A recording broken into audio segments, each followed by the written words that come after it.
Hello viewers, thank you so much for joining us on OneNews International. I'm Katarina Amelia.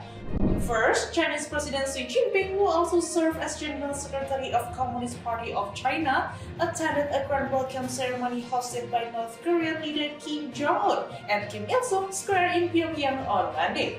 During the event, President Xi and his wife Peng Liyuan exchanged greetings and handshakes with Kim Jong Un, Ri Sol-ju, and members of both delegations. Diplomacy was on full display, with plenty of handshake and not a single awkward family photo inside. Meanwhile, Iran and Israel have announced a temporary pause in their military operation following a sharp escalation in tensions over the weekend. The latest exchange of strikes began on Sunday evening when Iran launched missiles toward northern Israel in response to Israel's expanded military operation in Lebanon. So viewers, this is OneNews International.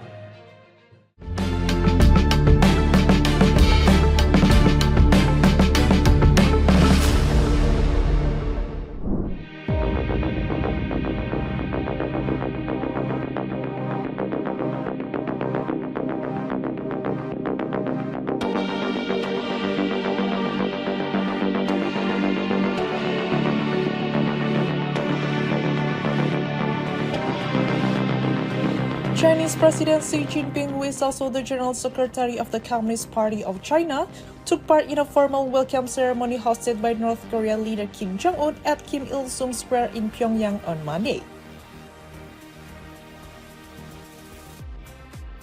Xi arrived in the North Korea capital earlier in the day for a two-day state visit at Kim's invitation, marking his first trip to the country in 7 years. Upon arriving at the square with his wife Peng Liyuan, Xi was greeted by Kim Jong Un and Kim's wife Ri Sol-ju. The two couples exchanged handshakes and brief greetings with their respective delegations. The leader then stepped onto a reviewing platform where a 21-gun salute was fired and military bands performed the national anthems of China and North Korea.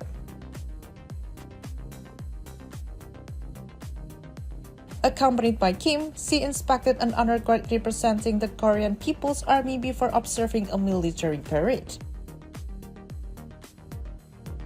Large crowds gathered in the square, including residents, students, and youth groups waving flags, flowers, and balloons, all welcoming the Chinese delegation with cheers and applause. Both leaders acknowledged the crowd, waving back during the ceremony.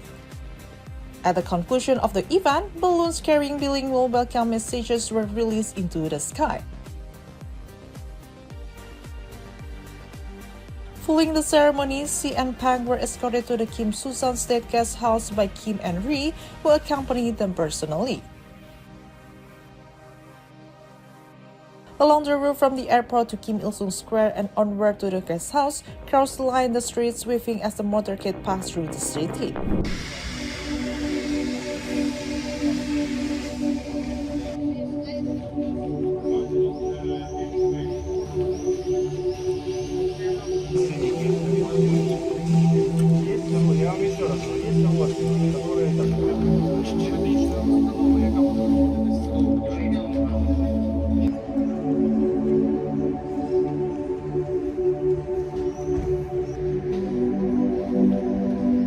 A Russian drone strike on the southeastern Ukrainian city of Zaporizhzhia killed 2 people and injured 23 others on Monday, June 8.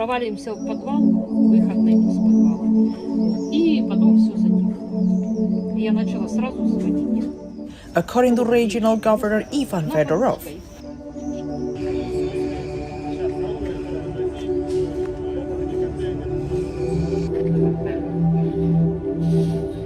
Video footage showed forensic teams working at a scene near a bus station where a body was covered and a nearby bus had sustained significant damage from the attack.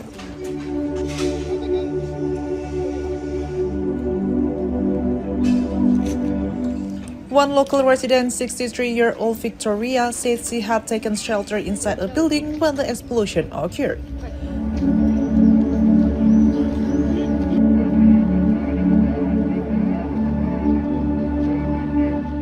After the attack ended, she learned that 2 of her friends had lost their lives.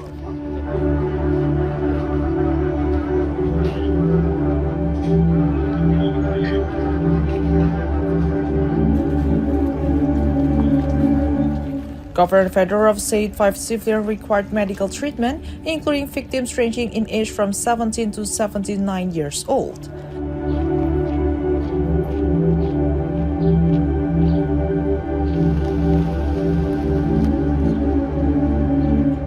The strike also damaged a local school.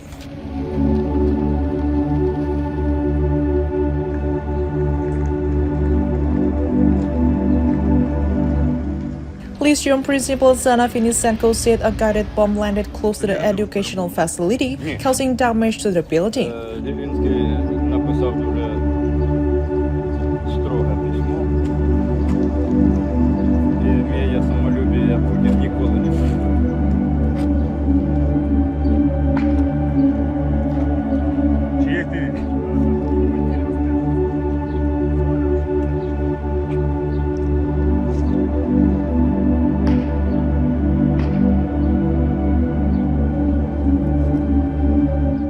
Meanwhile, concerns remain high around the nearby Zaporizhzhia nuclear power plant.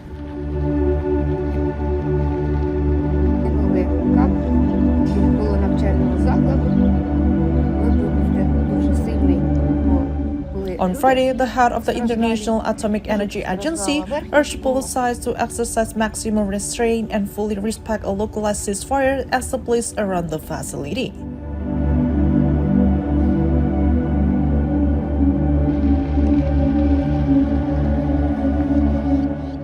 According to the IAEA, several Russian military personnel were reportedly injured during a demining operation carried out as part of the temporary ceasefire agreement between Russia and Ukraine.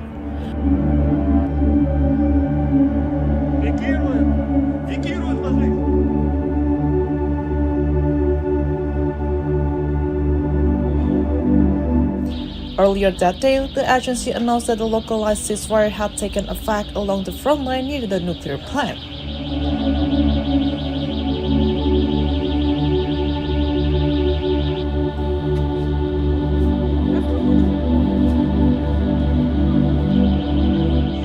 Allowing repair work to begin on a critical external power line serving the facility.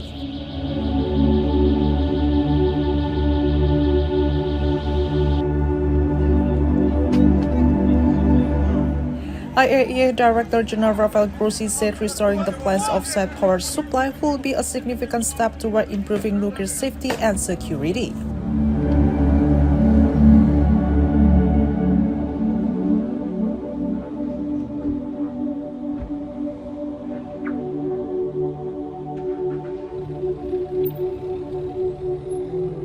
Stressing that maintaining the facility's safe operation is in the interest of all parties involved. לאחר שאיראן תקפה את ישראל, הנחיתי את צה"ל לתקוף מטרות צבאיות וכלכליות ברחבי איראן. גם את זה עשינו. כרגע האש בחזית הזאת רצועה, כי אחרי שהקינו במשטר הטרור בטהרן, הוא חדל מלתקוף אותנו. במידה שמשטר הטרור יעשה את הטרור. Iran and Israel have announced a temporary pause in military operations following a sharp escalation in hostilities that unfolded over Sunday and Monday.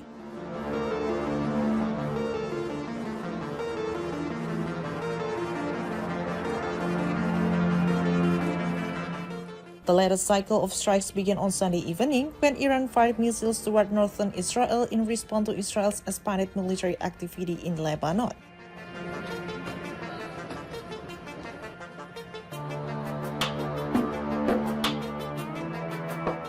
Israel quickly responded with its own strikes, further intensifying tensions between the two long-standing regional rivals.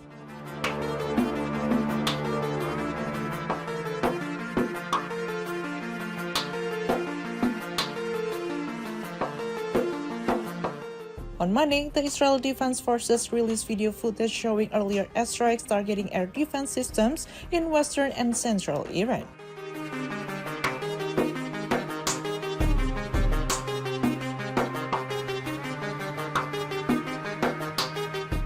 The military says secondary explosions were detected at the sites, which is described as evidence of stored air defense missiles.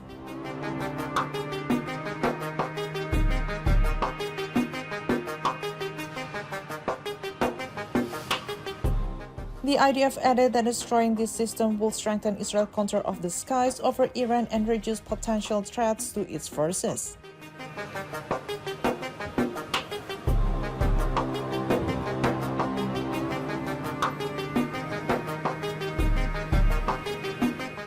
Iran Islamic Revolutionary Guard Corps said on Sunday that its aerospace division had launched ballistic missiles at the Ramat David Air Base in northern Israel, describing the attack as retaliation for what it called Israel's widespread crimes in southern Lebanon.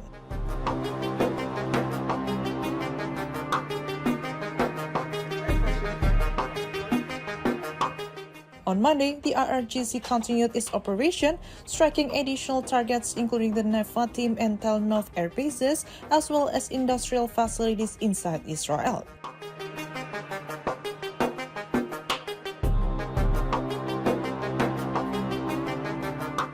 Later that day, Iran's Khatam al-Anbiya central headquarters announced that it was halting its strikes against Israel.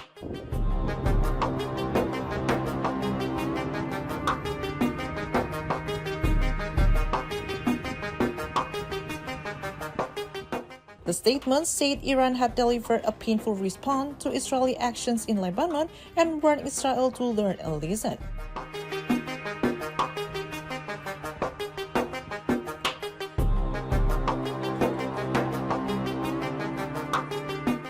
It also cautioned that any continued aggression and malicious acts in Lebanon or elsewhere will be met with a far more severe and crushing response.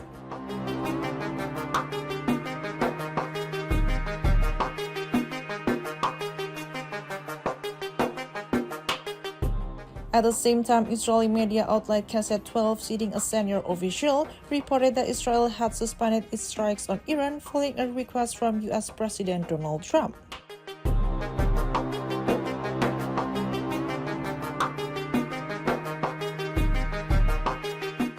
The official added that Israeli forces will continue high-intensify operations in southern Lebanon in the coming days.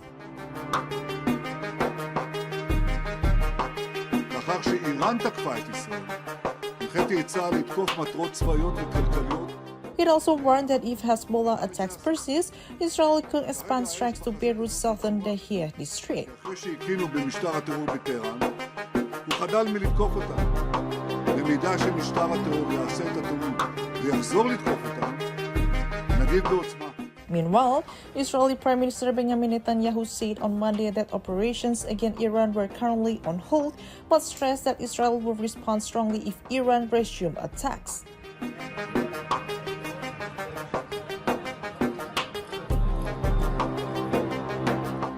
At the moment, the fire is on hold because if Iran stopped attacking us, Netanyahu said in a televised address. His first public remarks more than 20 hours after Iran launched its initial missile barrage on Sunday evening.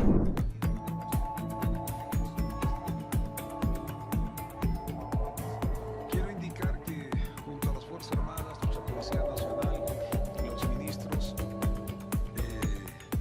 hemos enviado un proyecto de ley. Hemos enviado un proyecto de ley bajo la lógica del círculo radical. Bolivia's president signed a new law on Monday, June 8, establishing rules for declaring and managing states of emergency, a measure that comes after more than a month of nationwide protests demanding his resignation amid a growing political and social crisis. Nosotros venimos de la cultura real, democrática, constitucional del diálogo y no alzamos la mano para pegar a nuestros hijos. The legislation provides the government with a legal framework to implement extraordinary actions during situations. Generar consensos.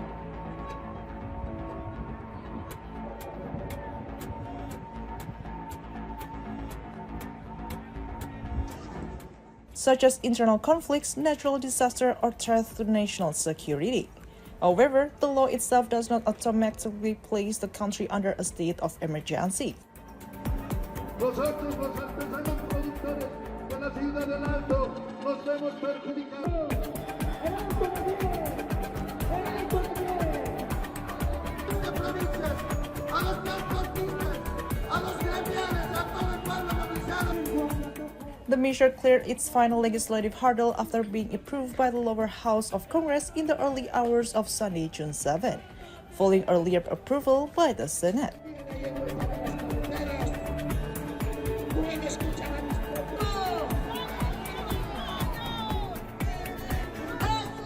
A key provision of the law outlines the role of the armed forces during periods of domestic unrest.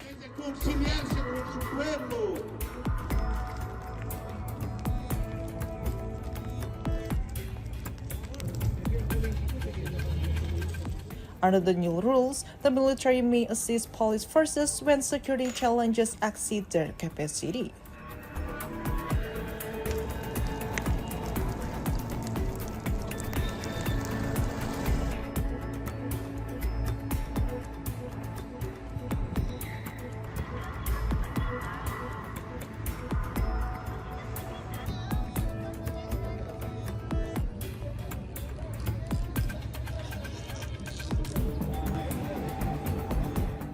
The armed forces can also be deployed to protect critical infrastructure, secure humanitarian routes, and help ensure the distribution of essential goods and services.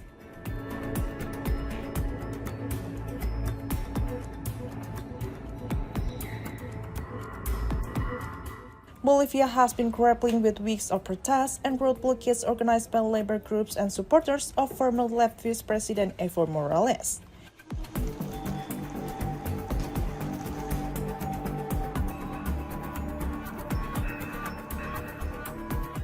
Demonstrators are calling for the president's resignation and demanding the reversal of government austerity measures.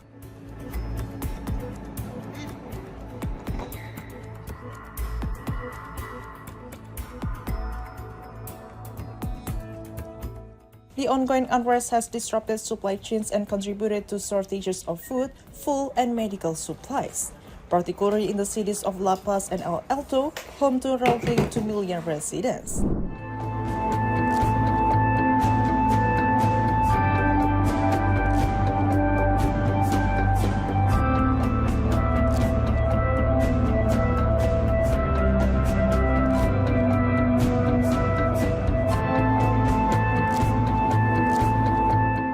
Business owners and workers in downtown Mexico City said on Monday, June 8, that ongoing demonstrations and a large teachers camp near the Zocalo are taking a toll on local commerce, with fewer customers visiting the area just days before the start of the 2026 FIFA World Cup.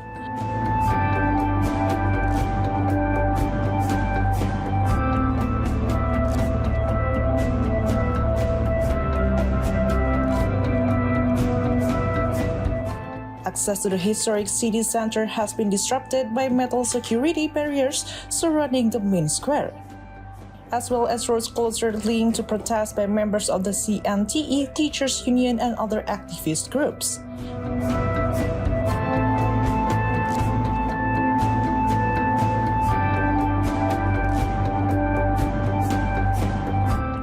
Teachers who have been demonstrating for several weeks are calling for higher salaries, pension reforms, and greater government action on social issues.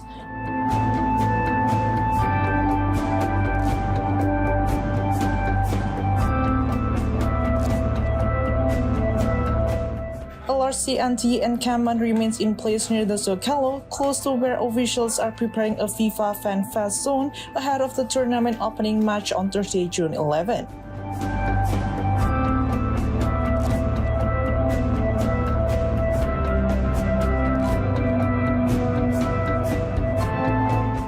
President Claudia Sheinbaum said her administration will respect the protesters' right to demonstrate and will not use force to remove them.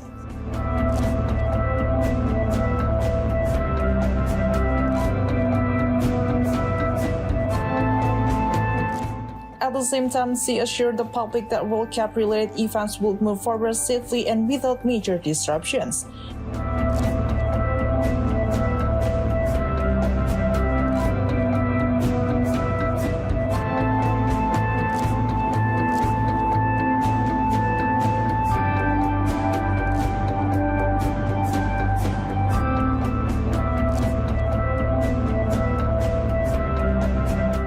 A demonstration came as Mexico City gets ready to host the opening match of the World Cup, which is being jointly organized by Mexico, the United States, and Canada.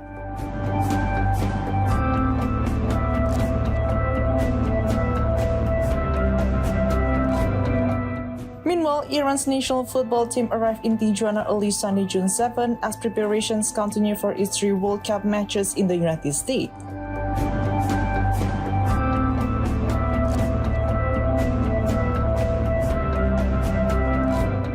The team's arrival comes amid heightened political tensions that have added an extra layer of significance to the global tournament.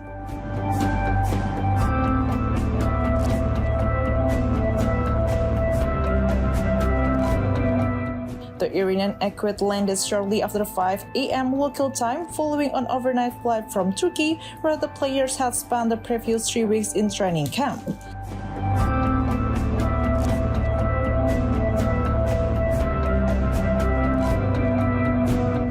As the team departed Tijuana International Airport, their bus briefly stopped so Federation officials could greet around 20 supporters waving Iranian flags.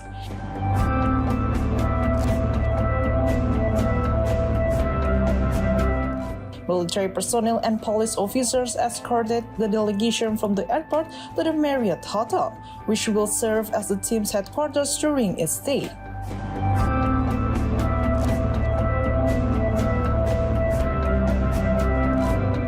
Football holds a special place in Iranian society and is one of the country's most popular sports, enjoyed by people from all walks of life.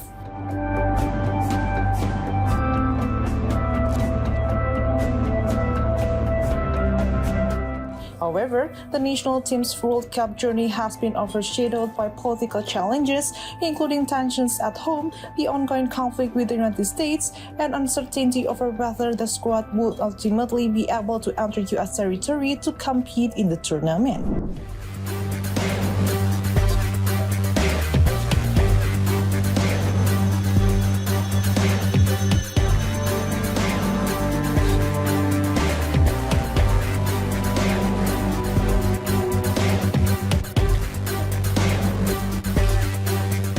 U.S. stocks finished mostly in positive territory on Monday, June 8, with the Nasdaq and chipmakers leading the way as investors step in to buy the dip following Friday's steep sell-off.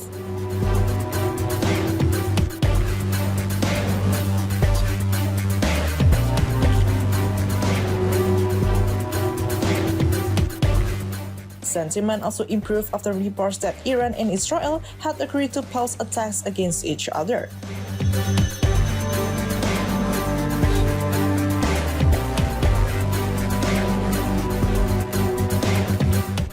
The de-escalation followed an urgent call from U.S. President Donald Trump, who urged both sides to immediately stop shooting.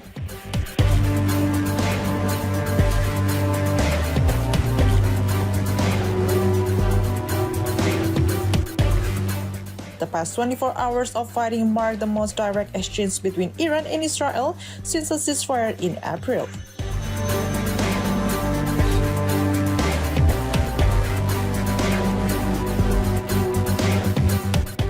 Despite the overall gains, the Dow ended the session lower and broader markets finished below their intraday high.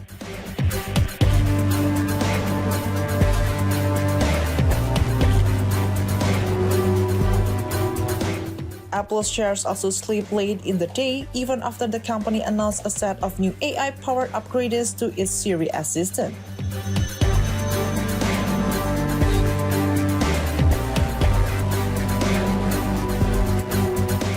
Meanwhile, Iran and Israel both signaled a temporary halt in military operations after a rapid escalation of strikes over Sunday and Monday.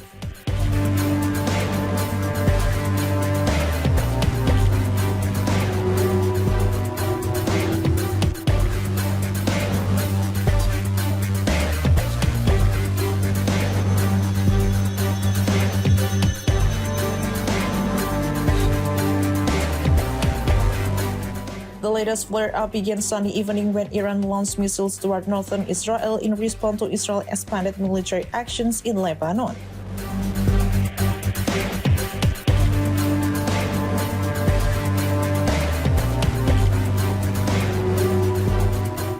Israel quickly responded, sparking another round of retaliatory strikes between the two regional rivals.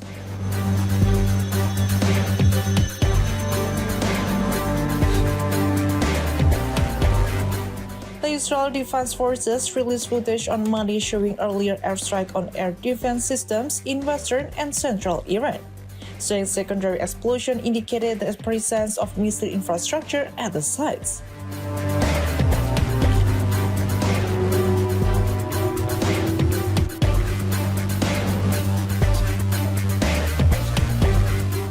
The military said the strikes were aimed at weakening Iran's aerial defense capabilities and strengthening Israeli air superiority.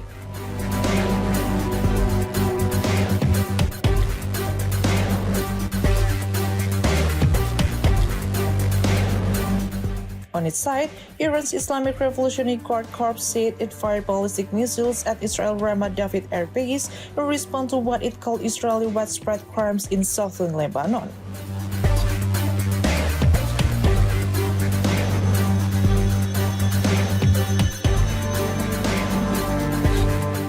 The IRGC also reported further strikes on Monday targeting the Neva Team and Tel Nov air bases, along with industrial sites in Israel.